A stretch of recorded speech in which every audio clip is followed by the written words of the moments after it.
교수님, 큰일 났습니다. 무슨 일이 생겼습니까? 지금 AI의 이 속도가 엄청 빨라져서요. 그렇죠. 누구나 지금 이제 AI를 손쉽게 사용하고 있단 말이죠. 네. 설교학에서 도대체 AI를 어떻게 사용해야지 되는지, 네, 비상인 것 같은데요. 좋은 질문입니다. 네. 반갑습니다. 먼저 그 교회 역사와 성경의 역사를 보면 어떠한 사건이나 문제나 장애가 생겼을 때가 교회 역사의 새로운 기회입니다. 아, 맞아요. 그러면 교수님한테 오늘 진짜 이 AI 시대에 어떻게 설교관 설교를 준비해야 되는지 이런 부분들을 좀 질문을 드려볼게요. 준비되셨어요, 교수님? 아멘. 네. 첫 번째 질문이 이거예요. AI 설교문을 지금 써주는 이 시대에 그럼 설교자는 무엇을 해야 할까요? 첫 번째 AI를 잘 쓰는 거.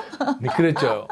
이제 AI가 피할 수가 없으니까 여러분 설교자들이라든가 청중이라든가 아무튼 챗GPT AI를 잘 사용하셔야 됩니다.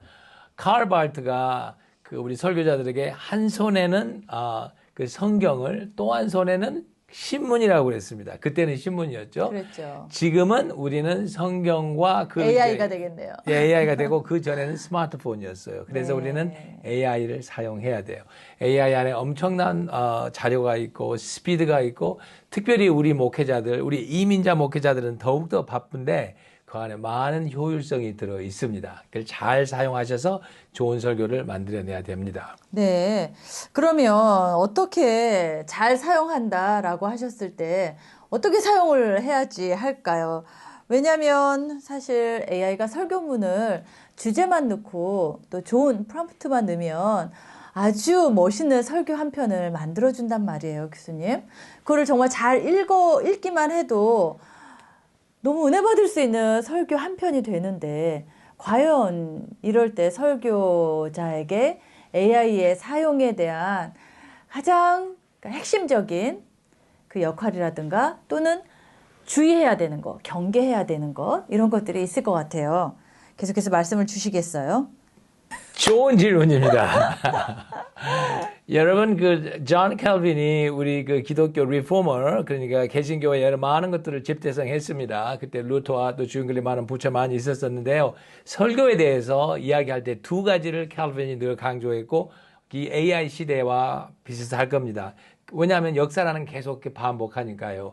캘빈이 말할 때 목사의 디스플린에 대해서 이야기했습니다. 목사의 훈련, 목사의 땀 그리고 설교에 대해서 이야기할 때 엄청나게 많은 양을 요구를 했어요. 학자여야 된다, 농부처럼 열심히 해야 돼 했고 심지어는 캘빈이 뭐라고 그러는 거니 당신이 그만한 땀을 흘리지 못하고 강단에 서려고 하면 강단에 올라가느니 차라리 당신 목을 쳐라고 그랬어요. 네. 왜냐하면 그때는 그 천주교와 무지하게 어렵기 때문에 개신교이기 때문에 이래나 저래나 죽는 거는 마찬가지였어요. 그래서 그럴 바에는 might as well 차라리 목을 쳐라는 왜냐하면 그때 설교가 1200년 만에 처음으로 돌아왔거든요. 네. Number one, discipline of preaching.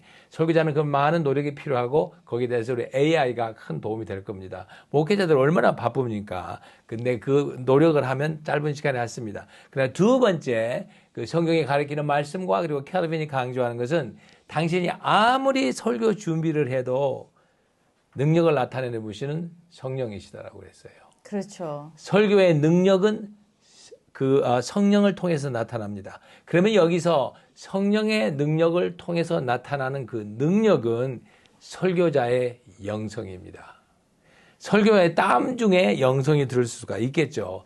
그러나 설교자는 그 많은 준비를 하고 하나님 앞에서 정말 서서 이 말씀이 하나님 앞에서 어떻게 생명력이 나타날 수 있는가 하는 거죠. 여러분 벽에 붙은 멋있는 그림, 사진과 여러분이 식당에 가서 직접 먹는 음식의 차이는 생명력입니다. 진짜 꽃과 조화의 차이는 냄새입니다. 그래서 어떤 사람을 만나면 냄새가 독하니까 도망가 버리지 않습니까? 그래서 하나님의 그 AI든 뭐든지 많이 준비해서 나타날 수 있는 생명력은 하나님의 영성이고 그 영성을 나타내기 위해서는 성령의 능력을 나타내기 위해서는 설교자의 영성이 꼭 필요합니다. 그래서 만약 여러분이 너무 바쁘고 힘들어서 AI를 통해서 많이 준비를 했어요.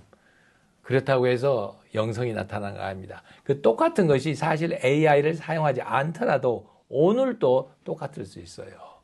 근데 이제 교수님 말씀에 이제 다 동의를 하면서 또 이제 이런 궁금함이 드는 거예요. 설교자에게 가장 중요한 것은 이제 땀이다. 디서플린을 말씀하셨는데요.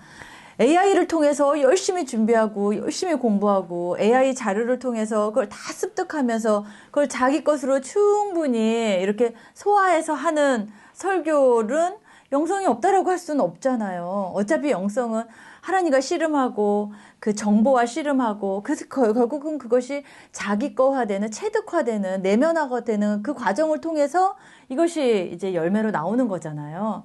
그렇게 볼 때 책을 보나 기도하면서 자료를 보나 AI를 통해서 자료를 보면서 습득하나 이 기구의 그러니까 방법의 차이인 거지. 설교자 자신이 씨름하고 땀 흘리고 애쓰는 요 과정은 똑같지 않을까 이런 질문이 드는 거예요.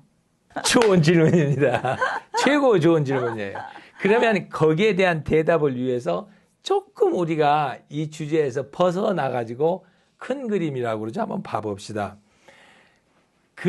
지금 우리가 AI를 지나든지, 그러자면 16세기의 레포메이션 지나든지, 또 가까이서는 20세기의 순복음 운동을 지나든지, 그러지 않으면 예수님 시대 때 바리새인들과 했던 그 예수님의 새로운 그 유대이즘을 떠난 예수님의 그 임재가 나타나든지, 전체적으로 봤을 때는 우리가 가는 이 상황에 대해서 앞으로 25년 후에, 50년 후에, 뭐 AI 시대니까 10년 후에, 그러지 않으면 뭐 20년 후에 우리가 지금 하는 오늘의 것들, 신앙이라든가 신학이라든가 AI라든가 이 모든 것들이 얼마만큼 그게 계속적으로 생명력을 나타낼 수 있는가가 저는 우리 신학적인 거라든가 성경의 주해라든가 더 나아가서는 AI의 이 관계와 중요하다고 생각합니다. 무슨 말씀을 드리려고 하는 거니? 여러분, 앞으로 아마 10년쯤 되면은 이게 크게 나타날 거예요. 왜냐하면 지금 10년이면 우리의 신앙의 선조들이 지금 열심히 믿는 분들이 한 10년이 더 지나가거든요. 25년이 지나면은 이제 세대가 많이 바꿔지기 시작할 겁니다. 그때는 이 AI의 엄청난 발전으로 미래의 우리 청중들은 futuristic theology에서는 우리 청중들이 이 질문을 아마 던지게 될 거예요. 하나님은 진짜 살아계십니까? 우리하고 똑같은 질문이지만 두 번째 질문은 성경에 나오는 이야기들을 창세기라든가 다니엘서가 신화입니까? 아니면 진짜 사건입니까? 왜냐하면 AI를 통해서 보니까 너무나 진짜 같은 게 많이 있거든요. 그러면 지금 질문하신 우리가 AI를 통해서 많은 그런 것들이 참 자료로서 인포메이션은 좋아요. 두 번째, 지금은 그런 것들이 별로 차이가 없을지 몰라요. 왜? 옆에 있는 김 목사님이나 저쪽에는 박 목사님이나 저쪽에는 뭐 최 전도사님이나 다 비싼 자료를 가지고 하거든요. 그러나 25년, 뭐 10년 후에는 엄청난 자료 때문에 풍성함의 인포메이션이 넘칠 겁니다. 그때 당신의 교회가 어떨지, 그때 당신의 설교를 듣고 교회가 어떻게 바꿔질지는 인포메이션만 가지고 되지 않은 시대가 될 겁니다. 왜냐하면 또 영적으로 봐도 사탄의 역사가 클 거기 때문에 그때는 한쪽에서는 성경이 신화다.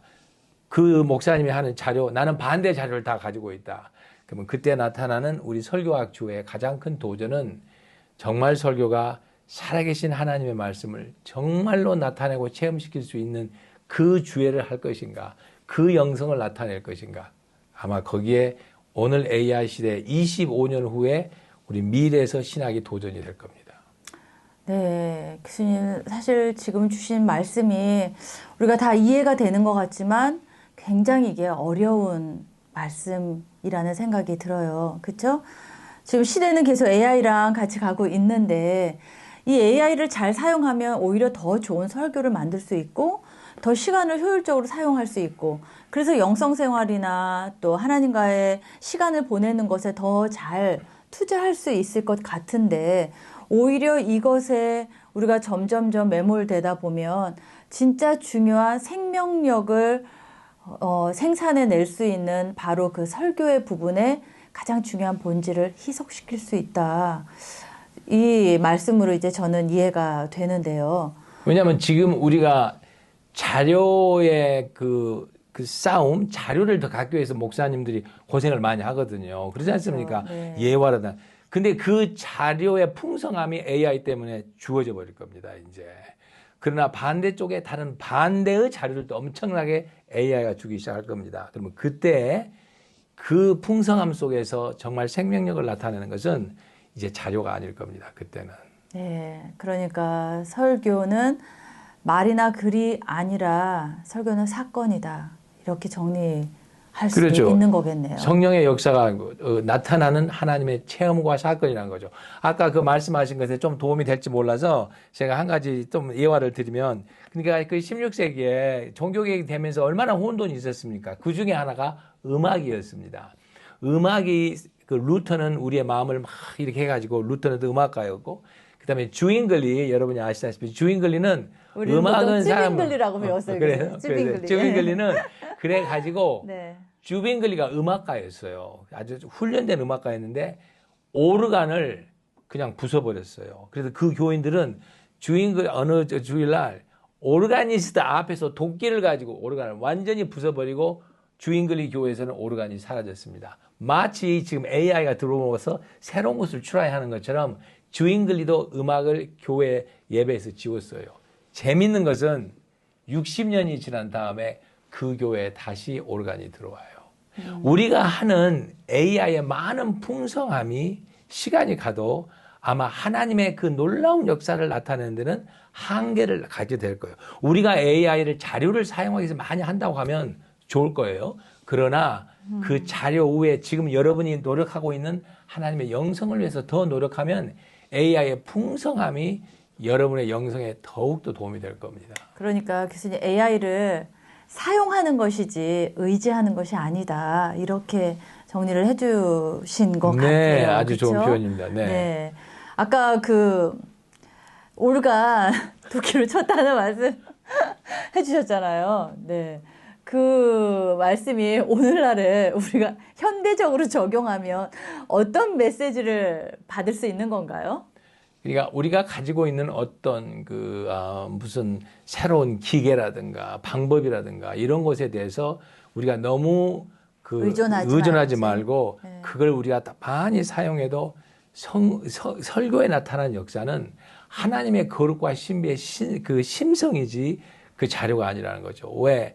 하나님은 우리를 다 아시니까. 제가 그 유럽에서 프랑스에 그 예배학의 그 대가인 그 로버트 슈츠 목사를 만나가지고 그 사람이 80년 동안 그 떼제 공동체를 만들었지 않습니까? 가보시면 알겠지만 거기 제가 가가지고 이제 사람들이 질문을 할 때 사람이 그런 질문을 했어요. 당신은 어떻게 당신 당대에 이렇게 큰 정말 1년에 200만이 넘는 사람들의 예배 공동체를 만들었습니까? 그랬을 때 그분을 제가 평생에 만나가지고 제가 잊지를 못하는데 정말 네. 그분의 임재 자체가 네. 보는 사람들이 다 울더라고요. 그러니까 평생 기도만 하고 살던 그 영성의 사람 보면서 근데 그분이 그렇게 한마디로 대답했어요. God is simple, prayer is simple. 하나님도 단순하시고 기도도 단순하다. 우리의 아버지가 사랑하시는 분인데 얼마나 복잡하겠어요. 우리 서양 신학이 복잡하게 만들었지. 사랑은 항상 단순한 거거든요. God is simple, prayer is simple. 그러니까 우리가 AI를 통해서 엄청난 많은 자료를 가지고 하나님의 임재와 하나님의 신학을 하는 건 참 좋아요. 그러나 나타나는 것은 여러분 삶 속에 나타난 하나님의 영성과 능력입니다. 그리고 그 영성과 능력은 이제 조금 더 나아가서 설교의 주요로 말하면 청중이 이해할 수 있는 설교를 하셔야 돼요. 어떤 청중의 마음을 우리가 이해해 줘야 돼요. 사람들은 자기의 문제를 가지고 오는데 자료와 보다 뭐 하나님이 내 마음을 이해해 주시는구나. 그때 사람들의 마음이 열립니다. 그리고 정말 그분들에게 나는 그냥 예수님을 가리키는 손가락에 불과하지 여기에 나타나는 분은 예수님이다 해야지. 여러분 기억나십니까? 옛날 70년, 80년 된 목사님들 할 때 그냥 소리를 얼마나 지르고 막 지옥이 옆에 있는 것처럼 안 되잖아요. 그러니까 하나님의 그 사랑과 예수님을 전해야 되고 더 나아가서는 정말 여러분의 삶이 그 정말 예수님의 능력이 생명력이 있다면 설교자의 삶이 바뀌어야 돼요. 기쁘고 평화롭고 풍성하고 여유가 있고 그러지 않으면 우리 설교나 AI 설교나 다 비슷한 거죠, 뭐. 그러게요. 우리가 지금 풍성한 정보의 시대에 진짜 AI의 도움까지 받으면서 살고 있는 이때에 정말 설교자에게 무엇이 가장 필요한 건지 다시 한번 묻게 하고 있는 그런 시대인 것 같습니다. 교수님께 마지막 질문 이렇게 드리고 싶어요. 설교의 진짜 능력은 어디에서 오는 건지. 그 설교의 가장 큰 능력은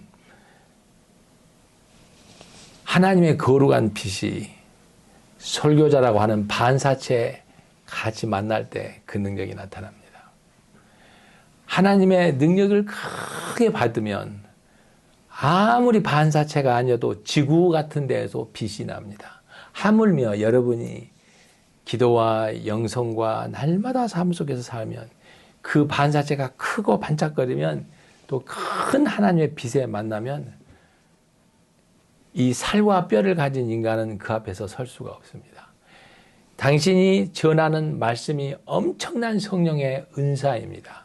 그리고 그게 귀중하다고 생각하면 돈보다도 집보다도 자동차보다도 나가서는 당신의 생명보다도 더 중요하게 생각하면 거기에 투자하십시오. 그러면 우리는 우리가 인생에 경험해보지 못한 엄청난 그 능력을 단 설교 한 편으로 할 수 있고 그 설교 한 편이 인생을 바꾸고 그 바뀐 인생이 에르미야 5장 1절처럼 온 성을 바꾸는 역사가 나타납니다. 감사합니다. AI와 또 지금 하루하루가 다르게 변하는 이 시대 속에서 정작 우리가 가장 우선순위를 두어야 할 것, 그리고 우리가 진실이라는, 그리고 진리라는 하나님의 존전 앞에 또 살아야 함에 대한 그 중요한 말씀을 주신 것 같습니다. 그리고 설교에서 가장 중요한 것은 바로 그 하나님과의 오덴틱한 그 릴레이션십을 계속해서 개발하고 가져나가고 그리고 그것을 유지해 가는 것. 그것이 설교자에게 있어서의 최고의 설교를 보장할 수 있는 것이라고 오늘 말씀을 주신 것 같습니다. 교수님, 오늘 마치기 전에 혹시 이 영상을 듣고 계시는 우리 매주 설교를 준비하는 우리 학생들 또 우리 목회자들을 위해서 이렇게 영성 훈련을 하십시오. AI 시대에는 이렇게 영성 훈련 하십시오. 혹시 주시고 싶은 팁이 있으신가요? 설교의 끝은 다 알겠지만 다 마찬가지입니다. 그리고 시작과 끝이 마찬가지인데요. 제가 여러분에 드린 것은 BEP, BEP 세 가지를 들고 있는 BEP. B는 성경을 읽으십시오. 바이블 리딩을 하십시오. E는 exercise를 하십시오. 성경 읽는 것을 날마다 exercise 하시고 P는 기도하십시오. 제가 다 하는 거에서 미안합니다. 그런데 이게 우리 설교자들의 루틴이 돼야 됩니다. 힘들 때, 어려울 때 우리는 우리의 습관 속에 뒤에서 버텨 있습니다. 힘드시지만 한 장이라도, 세 장이라도, 5장이라도, 20장 읽기를 저는 추천드립니다만 계속 읽어보십시오. 날마다. 날마다 그렇죠? 합니다. 네. 날마다 하시고. 진짜 디서플린이네요. 그리고 기도도 하루에 최소한 1시간쯤은 하나님과 하시고, 그 다음에 엑서사이즈는 여러분 아무리 해도 몸이 약해지면은 약해져요. 그러니까 나가서 꼭 운동하시고 이렇게 하시면은 아마 다음에 우리가 만날 때 큰 차이를 느끼십니다. BEP, BEP 부탁드립니다. 그거 한 다음에 그 다음에 하고 싶은 거 하는 거. 그렇죠. 네. 네, 그렇습니다. 그래요. 감사합니다, 교수님. 오랜만에 또 이렇게 이 현대에는 어떤 설교자로 또 어떻게 설교를 준비하고 어떻게 또 설교자로 살아가야 하는지 귀한 말씀 주셔서 감사합니다, 교수님. 감사합니다. 다음에 또 다른 주제로 만나 뵙겠습니다. 네, 감사합니다. 구독과 좋아요, 알람 설정 잊지 마세요.